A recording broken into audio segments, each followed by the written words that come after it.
nation, if not a living nation, democracy, the right of people to stand for election. Those are the values. Africa has been the growth of Christ, feeling that Africa and things Africa was here of the guiding of the United Kingdom. But to let you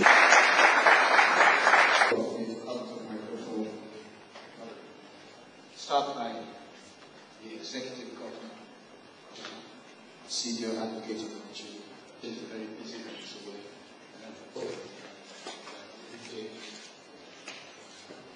I remember I had to review a passport from my side when I went on the Nigerian High Commission in my permanent admin. 4th of November 2008, Barack Hussein Obama said, and I quote, "And to all those who have wondered if America's beacon still burns bright, tonight we have proved once more that the true strength of our nation comes not from the might of our arms or the scale of our wealth, but from the enduring power of our ideals: democracy, liberty, opportunity, and unyielding hope."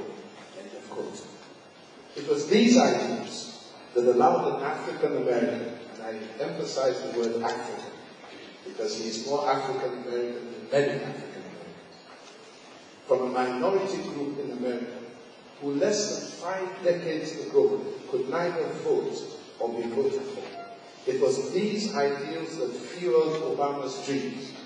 It was these ideals that gave him the audacity to hope that one day he would become the president of the United States of America, the most powerful man in the free world. Today we are blessed to have two men who are well known to most of us, men of proven integrity and ability as our guest speakers. I have no doubt that they will both challenge us and illuminate our thinking. We at the Center for Values and Social Change have organized this symposium as part of our desire to see the entrenchment of good and godly values in our nation, and in the hope that we will imbibe such values as led to the American Declaration of Independence and subsequently the electoral victory of a black man in the race for the presidency of the United States of America. You're very welcome. Thank you very much.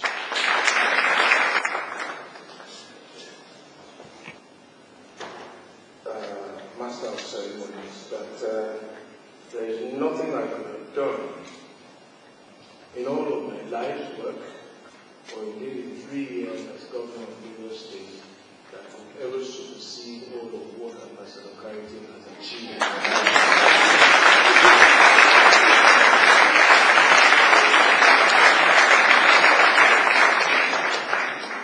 Indeed, for me, it's a very humbling experience to be able to sit close to him. But for his efforts and those who collaborated with him, there would have been no democracy this soon in Nigeria, and I probably would not be able to stand here.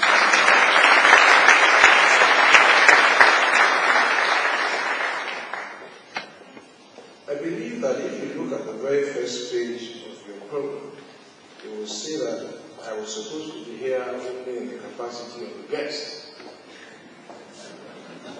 But as we've moved on somewhere, I have evolved into making opening remarks. And I will confine myself, therefore, just to making opening remarks. That it's a very serious event, a meeting to discuss values, because I believe that values truly make a man. And if men build and sometimes undermine institutions, quality of men and women who will entrust the institutions will depend on the kind of values which bred those men and women. I was particularly happy to hear all of us invited to rise to open prayer. because we have had such an erosion of values.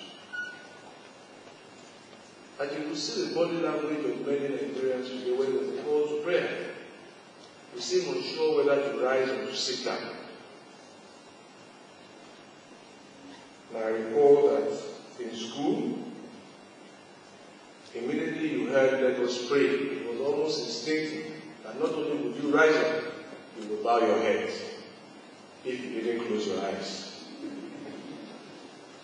But today, our body language is unsure which way to go. And sometimes we even find ourselves very defiantly staring at the spiritual leader who is praying for us. They are very, very bad signs of an erosion of values. And the sooner and quicker we get them out of our way of life, the better we will all be. It is values that determine what premium we pay on human life. And when the right values flourish in a society, issues like crime, murder, kidnapping diminish in large supply. Not necessarily because they are more efficient resources, but because there are proper values that limit how far a people will go in search of worldly wealth and worldly pursuits. I believe that the right values will also inculcate hard work,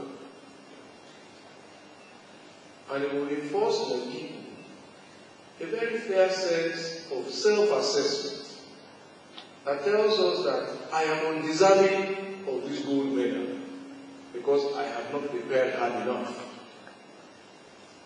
When you have the wrong values, the man who did not prepare at all seeks to win the gold and begins to pray to the same God,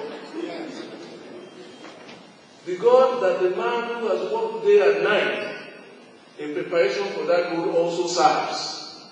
That God is not a just God. I think the right values will also